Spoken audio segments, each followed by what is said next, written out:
பேரறிஞர் அண்ணாவுடைய அண்ணா கொடுத்த இந்த சின்னம் அருவாள் சுத்திய சின்னம். இந்த சுத்தியல அது அருவாள்ன்ற சுத்தியலும் பேனட். இந்த பேனட்டை வந்து அதாப்பா ரிங்ஸ் அதுக்குதான் சொல்றது சுத்திய பேனர் ஸ்பேனர். இந்த ஸ்பேனரை முதல்ல அண்ணா தான் கொடுத்தாரு தலைவர்கிட்ட. அதை தலைவர் நம்ம அண்ணா தொழிற்சங்க பேரவை அமைக்கப்பட்டு அதுக்கு வழங்கியதுதான் அண்ணா தொழிற்சங்க பேரவையினுடைய கொடியாக இன்னைக்கு அண்ணாவுடைய கொடியாக இங்கே பட்டோடி வீசி பறக்கிறது. இதை நம்ம 50வது பொன்விழாவாக அண்ணன் 3வது தலைமையேற்றிருக்கின்ற இந்த கூட்டங்கள்லாம் நடத்த சொல்லி நமக்கெல்லாம் பணித்த வருங்கால தமிழகத்துடைய முதலமைச்சர் கழக பொதுச் செயலாளர் புரட்சி தமிழர் எடப்பாடியார் அவர்கள் மிக சிறப்பாக இந்த விழாவை நடத்தி வருகிறார்கள், கொண்டாடி வருகிறார்கள். அது மட்டுமல்ல, புரட்சி தலைவரை பொறுத்தளவுக்கு இங்க எல்லாரும் சொன்னாங்க, புரட்சி தலைவர் உழைப்பவரே உயர்ந்தவர் என்றுதான் லட்சியத்தை சொல்லுவார் எப்பவுமே. அது மட்டுமல்ல, தானும் வாழ்ந்து காட்டியவர். தன் திரைப்படத்தில் நடிக்கும் போது தான் என்ன சாப்பிட்றோமோ அதே சாப்பாடு அங்க பணியாற்ற அத்தனை தொழிலாளர்களுக்கும் கிடைக்கணும். அதே ஒவ்வொரு வகையும் அத்தனை வகையும் அவங்களுக்கும் குறைவின்றி கிடைக்கணும். அவங்களும் சரிசமமாக சாப்பிடணும்னு நினைத்தவர். அதே மாதிரி தன் வளர்ச்சிக்கு உறுதுணையாக இருந்த சத்யா ஸ்டுடியோல பணியாற்றிய அந்த பணியாளருக்கு அந்த 100% 50% அந்த சத்யா ஸ்டுடியோவுடைய அந்த தொழிலாளர்களுக்கு அதை எழுதி வைத்த ஒரு அற்புதமான தலைவர் தான் நான் புரட்சி தலைவர் எம்ஜிஆர். புரட்சி தலைவரை பொறுத்தளவுக்கு அவர் வரலாற்று புருஷர். நமக்கு முன்னாலே பேசிய நம்முடைய சிறப்பு பேச்சாளர் அன்வர் ராஜா சொன்னது மாதிரி அவர் மனிதன் அல்ல, மனிதனாக அவதரித்த அவதார புருஷர். எத்தனையோ ஆண்டுகளுக்கு ஒரு முறை நம்ம இது மாதிரி ஒருவர் பிறப்பார். அவர் பிறந்தது அனைத்துமே வாழ்ந்தவர் கூடி மறைந்தவர் கூடி மக்கள் மனதில் இன்றைக்கும் வாழ்ந்து கொண்டிருக்கிற ஒரு அற்புத தலைவர் தான் புரட்சி தலைவர். அவரால் உருவாக்கப்பட்ட அண்ணா திராவிட முன்னேற்ற கழகம் இன்னைக்கு மே தினத்தை கொண்டாடுவதில் மகிழ்ச்சி அடைகிறோம். இந்த மகிழ்ச்சி என்னன்னா, நீங்க புரிஞ்சு 1923 தமிழ்நாட்டில் தான் முதலாக இந்தியாவுக்கே முன்னோடியாக தமிழ்நாட்டை மே தினத்தை கொண்டாடியவர் நம்முடைய அன்னைக்கு நம்ம கொண்டாடிய தோழர் தியாகிகள். இன்னைக்கு நீங்க பாத்தீங்கன்னா நம்ம மெரினா கடற்கரை சிங்கார வேலை தான் முதலாக இந்த இந்தியாவுக்கே முன்னோடியாக இங்கே கொண்டாடியது. அந்த தொழிலாளர் வர்க்கத்தினுடைய நினைவு சின்னமாக தொழிலாளர்களுடைய சிலை இன்னைக்கு மெரினாவில் அந்த உழைப்பவரே உயர்ந்தவர் என்ற நம்முடைய தங்க தலைவர் துயில் கொள்கின்ற அந்த இடத்தின் அருகாமையிலேயே அந்த சிலையை நீங்க பார்க்கலாம். அப்படியே இன்றைக்கும் அந்த சிலை இருக்கிறது. அதே மாதிரி நம்ம தலைவரை பொறுத்தளவு பார்த்தீங்கன்னா, யாரும் தொழிலாளர்கள் வாடக்கூடாது, தொழிலாளர் தோழர்கள் கஷ்டப்படக்கூடாதுன்னு நினைப்பவர். அவர் சினிமா திரையில இருக்கிறார். மழை தொழில் மழை பெய்கிறது.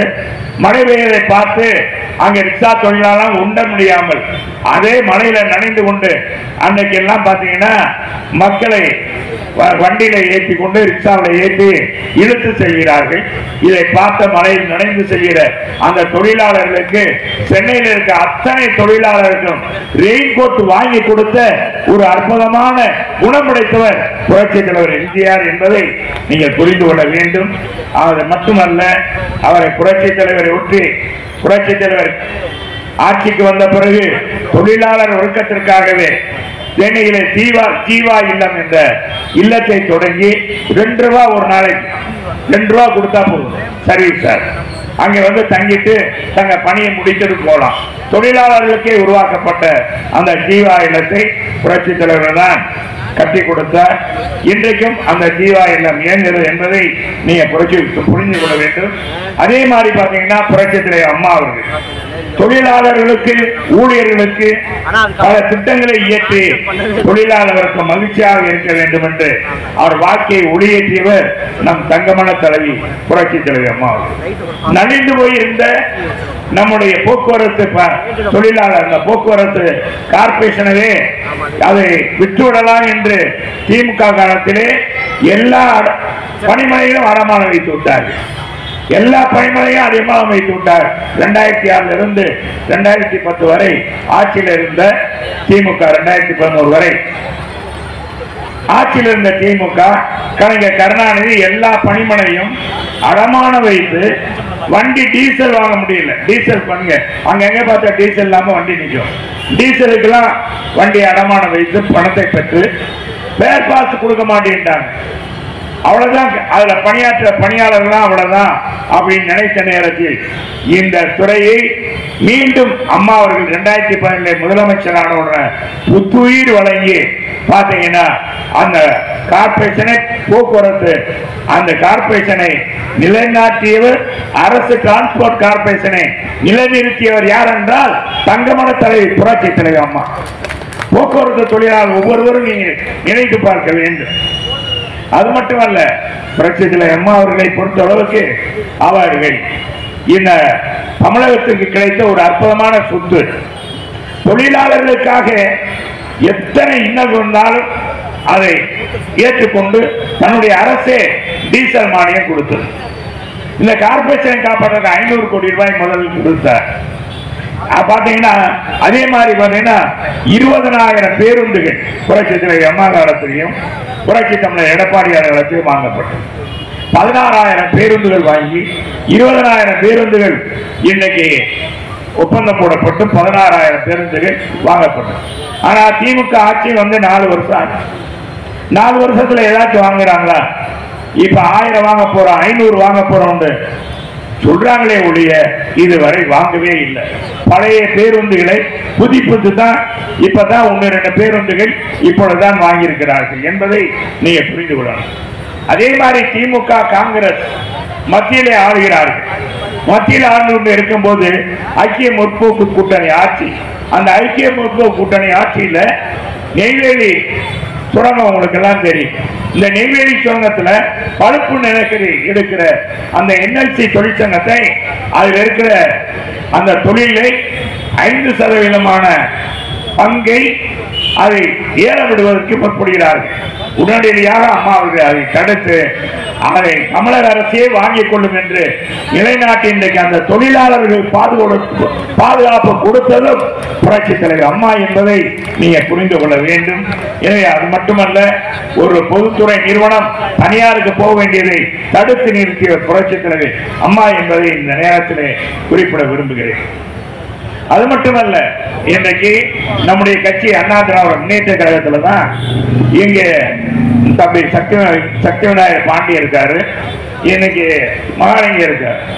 இந்த தொழிலாளர்கள் நலிந்த தொழிலாளர்களுக்கு நிதி வழங்குற திட்டம், இந்த நிதி வழங்குறது அம்மா காலத்துல 2003 இருந்து தொடங்கி இது படிப்படியாக கொடுத்து இன்னைக்கு நம்ம புரட்சி தமிழர் எடப்பாடியார் அவர்களும் இந்த மே தினத்தை ஒட்டி நலிந்த தொழிலாளர்களுக்கு ஒவ்வொரு வருவாய் மாவட்டத்திலும் அண்ணா திராவிட முன்னேற்ற கழகத்தால் பிரிக்கப்பட்டிருக்க மாவட்டங்களில் இருந்து 2 தொழிலாளருக்கு 1 லட்சம் வழங்குறது அண்ணா திமுக மட்டும்தான் என்பதை, எந்த தொழிற்சங்கம் கிடையாது என்பதை தொழிலாளர் வர்க்கமாகிய நீங்கள் புரிந்து கொள்ள வேண்டும் என்பதை நேரத்தில் தெரிவித்துக் கொள்கிறேன்.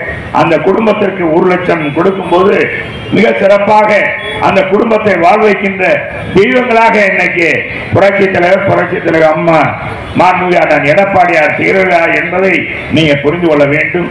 அது மட்டுமல்ல, நம்முடைய அண்ணனை பொறுத்தளவுக்கு புரட்சி தமிழர் எடப்பாடியாரை பொறுத்தளவுக்கு எவ்வளவோ சொல்லலாம். இந்த கொரோனா காலம் என்பது உங்களுக்கு எல்லாம் நமக்கு எல்லாருக்கும் தெரியும். இந்த கொரோனா காலம் என்பது பாத்தீங்கன்னா அரசுக்கு வருவாயே இல்லை. எல்லா துறையிலும் வருவாய் வரக்கூடிய அத்தனை பார்த்தா மூடப்பட்டது. அரசு கஜனா மூடப்பட்டது. அரசு கஜனா காலியாகிவிட்டது.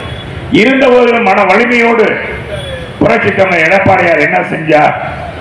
அனைத்து தொழிலாளர்களுக்கு முழு சம்பளம் கொடுத்தாரா கொடுக்கலையா? எல்லா போக்குவரத்து தொழிலாளர்களுக்கும் சம்பளம். அதே மாதிரி 10 மாதம் விலையில்லா பொருட்கள் கொடுத்தார். 2000 ரூபாய் கொடுத்தார் தொழிலாளர்களுக்கு, 2 தடவை கொடுத்தார். அதே மாதிரி பாத்தீங்கன்னா புரட்சி தலைவர் எடப்பாடியாரை பொறுத்தளவுக்கு அந்த தீபாவளியை கொண்டாடுவதற்காக போனஸ் 8% போனஸ் கொடுத்தார். இது மாதிரி கொடுத்தது இந்தியாவிலே ஒரே முதலமைச்சர் நம் எடப்பாடியார் என்பதை நீங்க எல்லாம் புரிந்து கொள்ளணும்.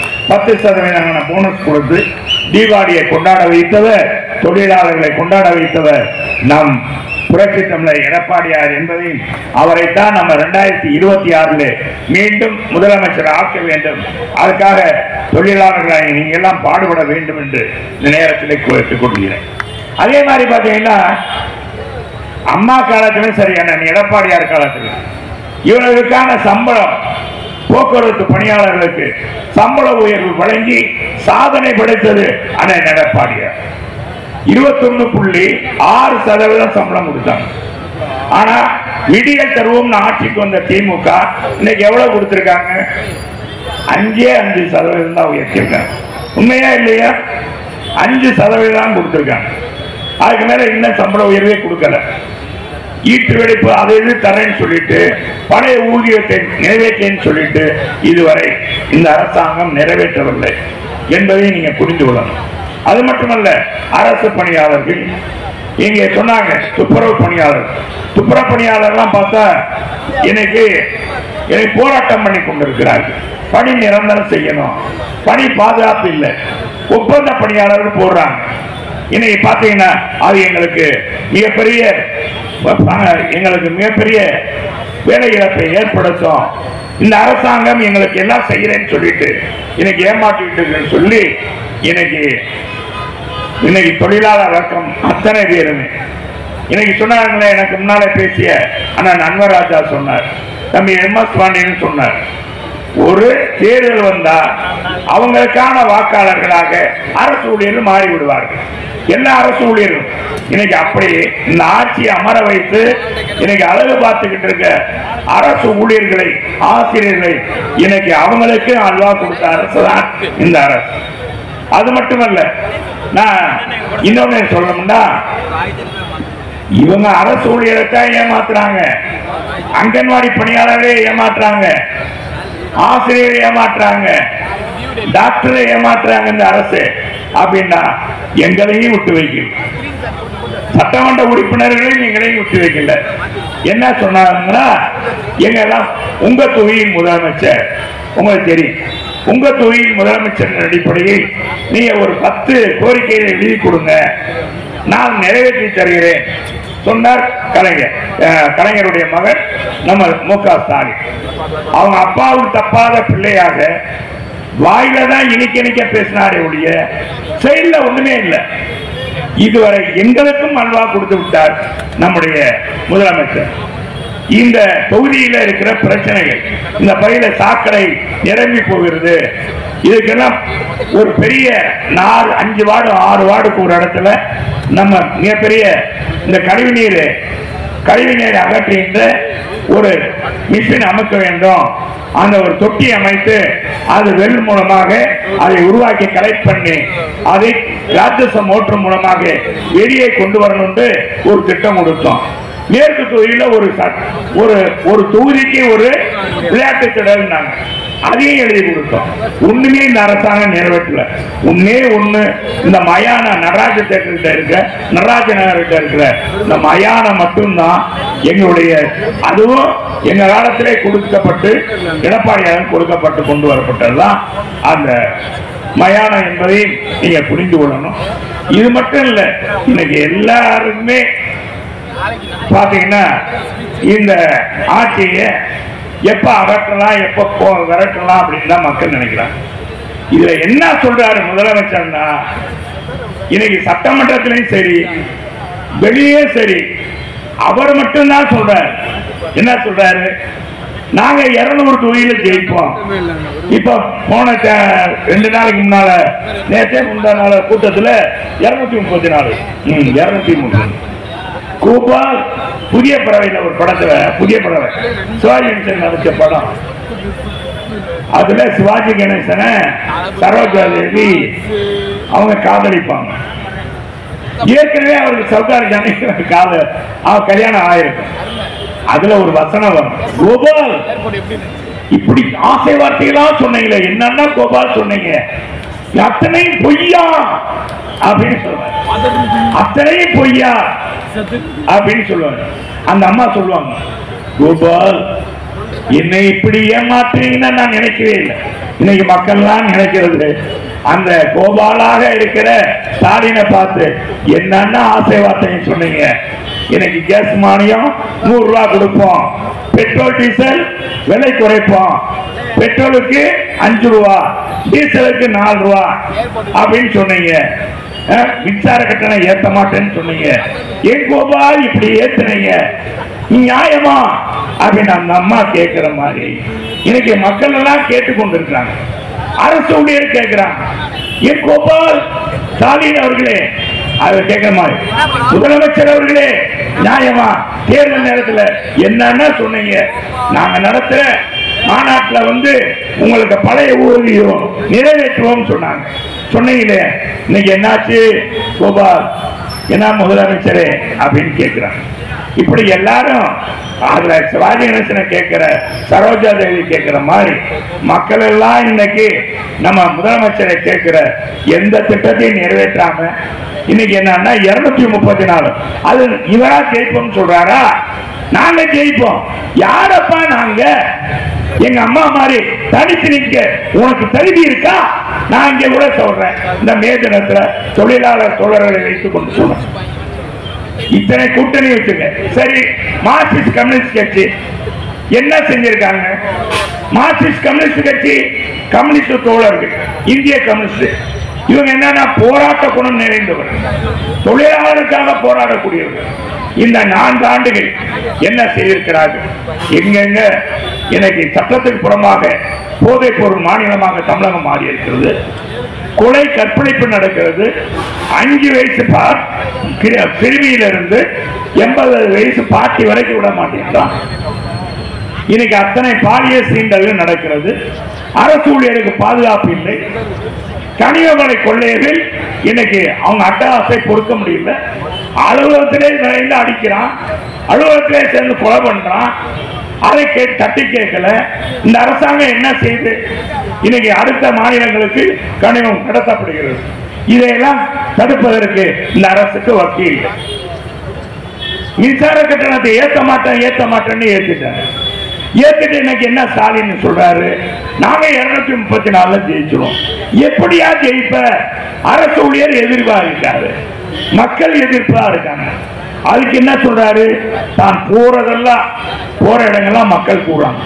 மக்கள் எதுக்காக கூடுறாங்க? 500 ரூபாய் பணத்துக்கு கொடுக்குறாங்க. 500 ரூபாய் கொடுக்கறதுனால கூட்டம் கூடுறாங்க. அது என்ன செய்யறாங்க, அங்க அலங்கார பந்தல் அங்க இருக்கிற வாழைத்தார கூட விட்டு வைக்க மாட்டீங்க. வாழைக்காய் எப்படிங்கிறது தாராளம் நடக்குது. இதுல இருந்து ஒரு முதலமைச்சர் தெரிஞ்சுக்கிற வேண்டாமா, ஊடகம் மூலமாக இந்த நாடு எவ்வளவு பண கஷ்டத்துல இருக்காங்க, பொருளாதார நெருக்கடியில் இருக்காங்க, விலைவாசி எவ்வளவு மோசமா இருக்கு, இதையெல்லாம் ஒரு முதலமைச்சர் தெரிஞ்சுக்கிற வேண்டாமா? பாலாறும் தேனாரும் ஓடுதுன்னு யாராச்சும் சொன்னா ஒரு முதலமைச்சர் கேட்கலாமா?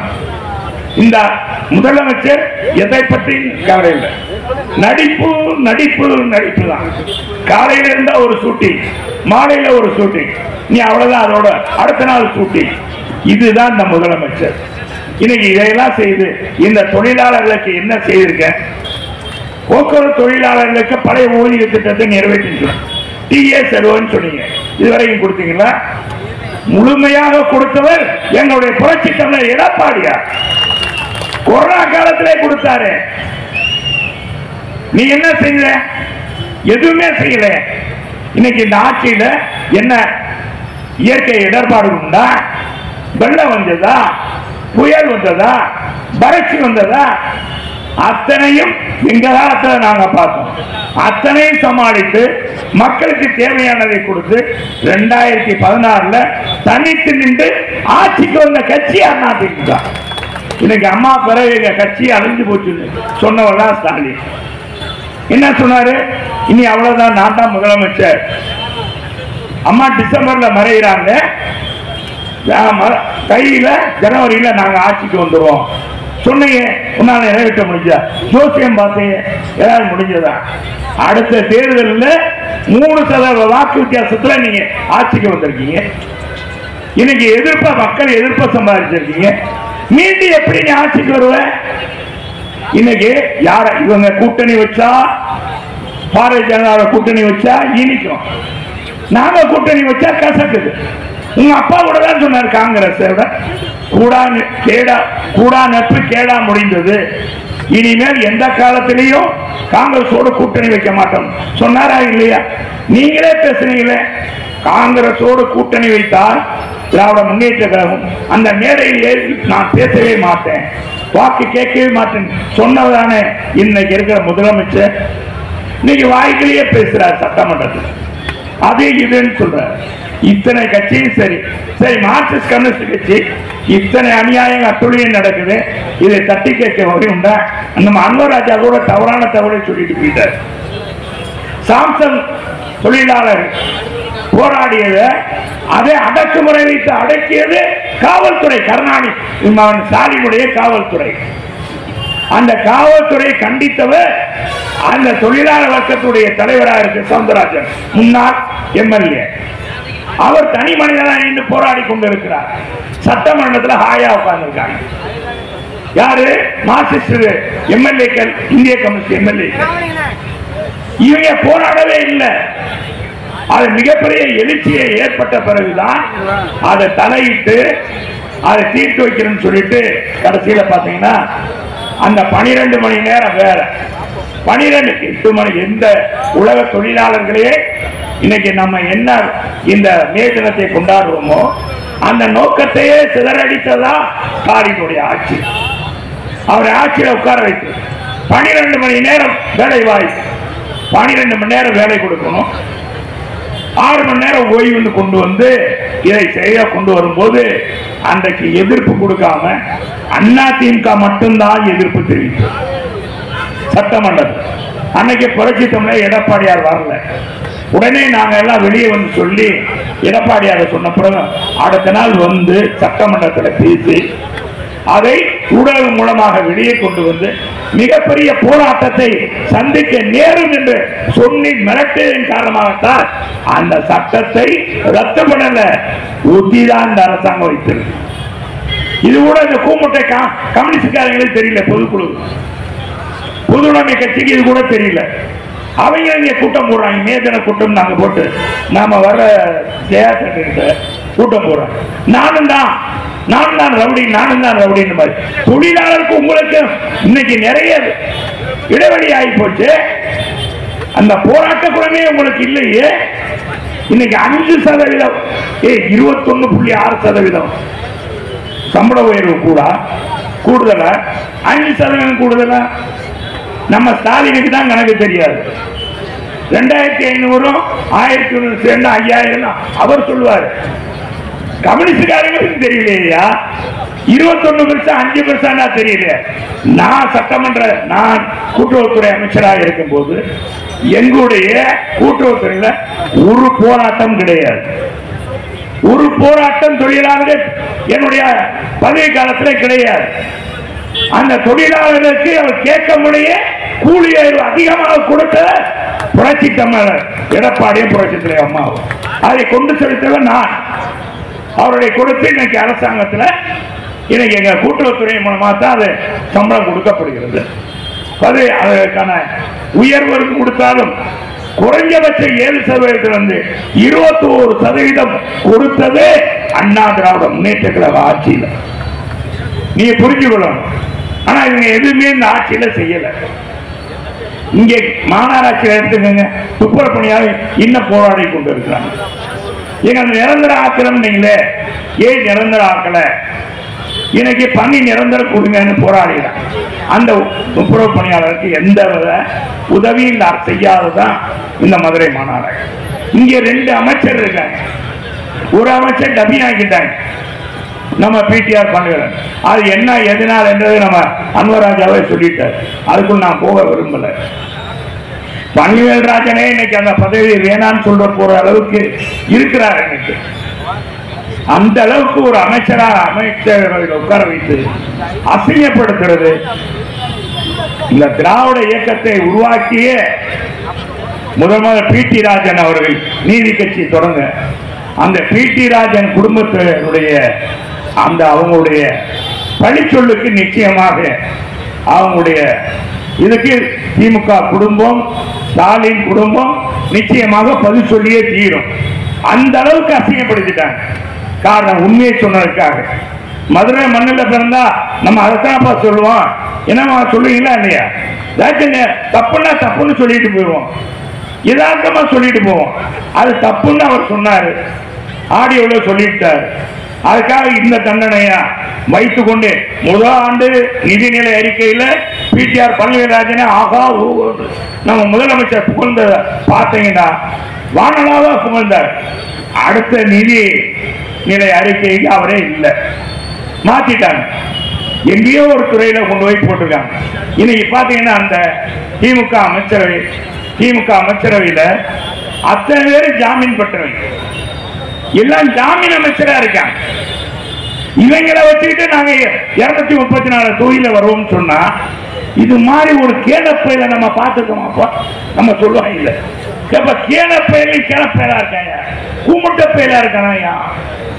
என்னையா அந்த ஆட்சியில உன் அமைச்சரே இன்னைக்கு வாய்தா வாங்குற அமைச்சர் 1-2 அமைச்சர்களை தவிர அத்தனை அமைச்சர்களுமே இன்னைக்கு பாத்தீங்கன்னா ஜாமீன் பெற்றிருக்காங்க. எதுக்காக?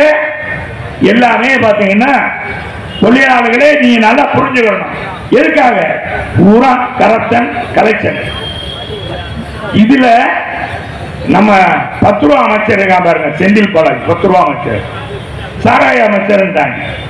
அவரு 10 ரூபா அமைச்சர். என்னன்னா 1.5 வருஷத்துக்கு மேல ஜெயில இருக்காரு. அடுத்த நாள் தியாகியை வரவேற்ற போல வரவேற்று அமைச்சர் பதவி கொடுக்கிறாங்க. எந்த எவனாச்சும் ஒரு செய்வானாங்க? யாராச்சும் ஒரு அறிவுமான முதலமைச்சர் செய்ய முடியுமா? என்னங்க ஸ்டாலினுக்கு என்னங்க முதலமைச்சருக்கு தெரியுது? நமக்கு தெரிகிற சாதாரண இந்த டீ கடையில வேலை பார்க்கிற பேக்கரியில வேலை பார்க்கிறவங்க தெரியுது கூட அதுக்கு தெரியாம இருந்தா எப்படிங்க வந்த உடனே கொடுக்கிறது? இன்னைக்கு அதே இன்னைக்கு பாத்தீங்கன்னா உயர்நீதிமன்றம் சொல்லிருக்கு, உனக்கு ஜாமீன் வேணுமா மந்திரி பதவி வேணுமான்னு கேட்டாங்க. அவன் வேண்டாம் சாமி, நான் ஏற்கனவே இருந்தது போதும், மந்திரி பதவி வேண்டாம், நான் இருந்து என்ன கரெக்ஷன் பண்ணி அங்கதான் கொடுக்க போறேன் அப்படின்னு அவன் வேணான்ட்டு வந்துட்டான். இன்னொருத்தர் என்னன்னா எப்ப நடவடிக்கை எடுக்கணும்? பொன்முடிய பெண்களை எனக்கு இழிவாக பேசினாரோ அன்றைக்கேதான் நீ எடுத்திருக்கணும் நடவடிக்கை. இன்னைக்கு தேர்தலுக்கு இன்னும் 8-9 மாசம் இருக்கு. 8 மாசம் இருக்கு. இந்த 9 மாசத்துக்கு முன்னால நீ நடவடிக்கை எடுத்தீங்கன்னா உன்னை இந்த ஆட்சி நல்ல ஆட்சி, உன்னை நல்ல தலைவர் மக்கள் ஏற்றுக்கொள்வாங்களா? பெண்களை ஏற்றுக்கொள்வாங்களா? கட்டணம்னா பேருந்துல செஞ்சா பயணம் செஞ்சா ஓசி ஒரு தாழ்த்தப்பட்ட பெண் உள்ளாட்சி துறையில ஜெயிச்சு ஊராட்சி மன்ற தலைவரா வந்து அவர் சமமாக உட்காரக்கூடாது. உன் ஜாதிக்கு நீ எந்த ஜாதி, நீங்க வந்து மேடையில் உட்காரலாமா? இப்படி பட்டவர்த்தனமா கேட்டவங்க நீ எப்படி மதச்சரவையில் நீ நீடிக்க வைத்த? அதனுடைய வளர்ச்சி தான் பாருங்க எவ்வளவு முட்டி போச்சு. கலியுக காலம், கலியுகத்துல நம்ம இருக்கோம். கலியுகத்துல இருக்கனாலதான் இன்னைக்கு பொன்முடி வந்து இப்படின்றாரு இப்படின்றாரு. இதுக்கு 4000, அதுக்கு 5000. எவ்வளவு திமிர் இருந்தா ஒரு அமைச்சர் பதவியை வைத்துக் கொண்டு எவ்வளவு பொது இடத்துல எவ்வளவு கேவலமாக பேசுறாங்க. இதே நேரத்தில் எங்க அம்மா இருந்திருந்தா உண்மை என்னைக்கே ஜெயிலுக்கு போயிருப்பான். பொன்முடிய ஜெயிலுக்கு அனுப்பியிருப்பாங்க. நீ என்னுடைய அமைச்சரவையில் இருந்தேன்னு சொல்லி அத்தனை பேரை உள்ளே போட்டிருப்பாங்க. அது குடும்பத்தையே போட்டிருப்பாங்க. நீ இவ்வளவு நாள் விட்டுட்டு இன்னைக்கு வந்து இன்னைக்கு மற்ற அமைச்சர்கள் மீதும் இன்னைக்கு சொத்து குவிப்புல என்னன்னா இன்னைக்கு அத்தனையும் இன்னைக்கு உயர் நீதிமன்றத்தான் இன்னைக்கு ஏற்கனவே மாவட்ட நீதிமன்றத்தில் கொடுத்ததெல்லாம் இன்னைக்கு விடுவதெல்லாம் அந்த விடுதலையெல்லாம் ரத்து செய்யப்பட்டு மீண்டும் அந்த வழக்கு எடுக்கப்படுது. இனி பூரா அவங்க கோர்ட்டுக்கு இருக்குன்னு அலைய போறீங்க. இதுல 234 தொகுதியிலும் ஜெயிக்க போறாங்க. ஏன்னா நம்ம எல்லாம் முட்டாளுகளா தமிழ்நாட்டுக்காரன் என்ன செஞ்சாலும் பொறுத்துக்கிடுவாங்களா? மொப்ப மகனை சிங்கம்ன்ற மாதிரி நம்ம என்ன இவன் அடிக்கிறதெல்லாம் நம்ம தாங்கிக்கிட்டா இருப்போம்? நிச்சயமாக இல்லை. இது பதிலடி கொடுக்கத்தான் புரட்சி தமிழர் எடப்பாடியார் நாம் இன்றைக்கு அவரை முதலமைச்சராக்க தொழிலாளர் வர்க்கம் நாம் எல்லோரும் தொழிலாளர்கள் சாதாரண ஏழை எளியர்கள் எளிய மக்களுடைய பிரதிநிதியாக இருக்கின்ற நம்முடைய பிரதிநிதியாக அண்ணன் எடப்பாடியார் வந்தால் நம்முடைய வாழ்க்கை மகிழ்ச்சியாக இருக்கும். எவ்வளவு குறைந்த நாட்கள்ல ஆட்சிக்கு வந்த அவர் எப்படி பதவி வாங்கினார்ன்றதுக்கே நான் வரல. எப்படி வந்தாலும் தகுதியை வளர்த்து கொண்டானா? நீ தகுதியை இல்லாமல் ஆயிட்டு எங்க முதலமைச்சர், எங்க எதிர்கட்சி, எங்க பொதுச் செயலாளர் நீங்க கேவலமாக பேசுறீங்க. ஸ்டாலின் அவர்கள் எவ்வளவு மறைமுகமாக திட்டினாலும் சரி, நான் கேட்கிறேன் 4 ஆண்டுகள்ல எப்படிப்பட்ட ஆட்சி நடத்தினாரு? இந்தியாவில் இருக்க மாநிலங்கள்லாம் எடப்பாடியை பார்த்து பின்பற்றணும் ஒரு பாரத பிரதமர் சொன்னாரே, அப்படிப்பட்ட தலைமையை உருவாக்கி கொண்டவர் எடப்பாடி இல்லையா? உலக சுகாதார மையமே என்ன சொன்னது? தமிழ்நாட்டை பார்த்து மற்ற மாநிலங்கள் மற்றவர்கள் கற்றுக்கொள்ள வேண்டும். இந்த கொரோனாவை அடக்குவதற்கு என்ன செய்யணும் என்பதை மக்கள் அந்த அதிகாரிகள் போய் அறிந்து கொள்வாங்க. உங்க மாநிலத்தை செயல்படுத்துங்க. மிக சிறப்பாக கட்டப்படும். தான் உயிரை பணைய வைத்து ஒவ்வொரு மாவட்டமா வந்தாரு முதலமைச்சர்.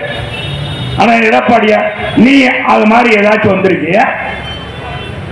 இத்தனை எங்கேயாச்சும் கள்ளக்குறிச்சி சம்பவம் நடந்தது உங்களுக்கு தெரியும், விழுப்புரம் சம்பவம் நடந்தது. போனீங்க போய் அந்த மக்களை ஆறுதல் சொன்னீங்களா? ஒரு முதலமைச்சர் போயிருக்குமா வேணாமா? வேங்கவய சம்பவம் போயிருக்கீங்கன்னா போனீங்களா? ஏங்க ஒரு முதலமைச்சர் போக வேண்டாமா? ஒரு அசம்பாவிதம். எத்தனை சம்பவங்கள் நடக்குது? காவல்துறைக்கே பாதுகாப்பு இல்லைங்க. காவல்துறையை வெட்டுறான், காவல்துறையை பணியாற்றிட இன்ஸ்பெக்டரை வெட்டுறான், கற்பழிக்க முயற்சி பண்றான் பொது இடங்கள்ல. இப்படிப்பட்ட ஆட்சி அவலங்களை நடத்தி கொண்டு இன்னைக்கு இந்தியாவிலே போதை மாநிலம் எதுன்றா தமிழகம் தான். இதுதான் கடத்தல் பெருவழி. இன்னைக்கு போதை கடத்தல் அத்தனை பேரும் யாருக்கு பின்னால இருக்கான்? திமுக பின்னால தானே இருக்கான்.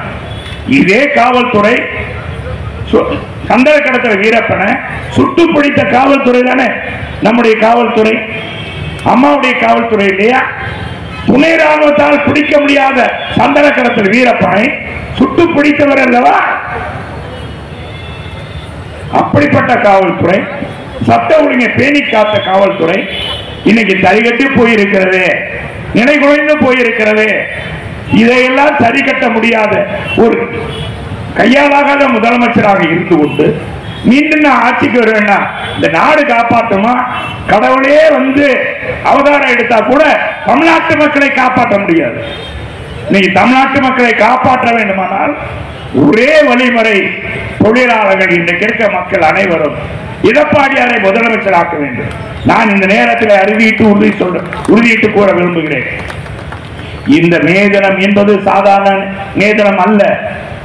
பல உயிர்களை தியாகம் செய்து இதை பார்த்தா தூக்குமடைக்கு சென்று கல்லறியும் அடக்குமுறையும் தாங்கி பெற்ற நாள் தான் இந்த நாள். அந்த 8 மணி நேரம் வேலை, 8 மணி நேரம் ஓய்வு என்பது அதற்கே பாதகத்தை உருவாக்கிய பாதகன் ஆட்சி தான் முதலமைச்சர் ஆட்சி, ஸ்டாலின் ஆட்சி. அதுவே அந்த சட்டத்தை ரத்து பண்ணவே இல்லை. எடப்பாடியார் சொன்னதுனால அதை நிறுத்தி தான் வச்சிருக்காங்க, இன்னும் ரத்து பண்ணல. இது கூட இந்த கூமட்டை கம்யூனிஸ்ட் கட்சியானு தெரியல. எனவே உண்மையான விடுதலை, உண்மையான விடியல் தமிழகத்துக்கு கிடைக்க வேண்டுமானால் அது எடப்பாடியார் தலைமையிலே அடுத்த ஆண்டு மே தினத்தை கொண்டாடுகிற போது மகிழ்ச்சியாக கொண்டாடுகிற நாளாக இந்த நாள் அமையும். அதற்கு நாம் எல்லோரும் உழைப்போம், அத்தனை பேர் உழைப்போம். உழைப்பவரே உயர்ந்தவர் என்ற புரட்சி தலைவர் வழியில் நாம் அனைவரும் உழைப்போம். புரட்சி தமிழர் எடப்பாடியாரை முதலமைச்சர் ஆக்கி காட்டுவோம். அதுதான் நமக்கு ஒரே வழி என்பதை நேரத்தில் தெரிவித்து அற்புதமான விழாவை அற்புதமாக ஏற்பாடு செய்திருக்கின்ற தம்பி சத்யநாயகர் பாண்டியன் அவர்களுக்கும் அருமை தம்பி சோழராஜா அவர்களுக்கும் மற்றும் தொழிற்சங்க நிர்வாகிகளுக்கும் இந்த நேரத்திலே நன்றி கூறி இதை பெருமைப்படுத்திருக்கிற தொழிலாளர் வர்க்கத்திற்கும் உங்களுக்கும் ஊடக பெருமக்களுக்கும் இந்த நேரத்திலே நன்றி தெரிவித்து இடசாரிகளே நன்றி, வணக்கம். செய்திகளை உடனுக்குடன் தெரிந்து கொள்ள நமது அம்மா இணையதள தொலைக்காட்சியை சப்ஸ்கிரைப் செய்து அருகில் உள்ள பெல் ஐகான்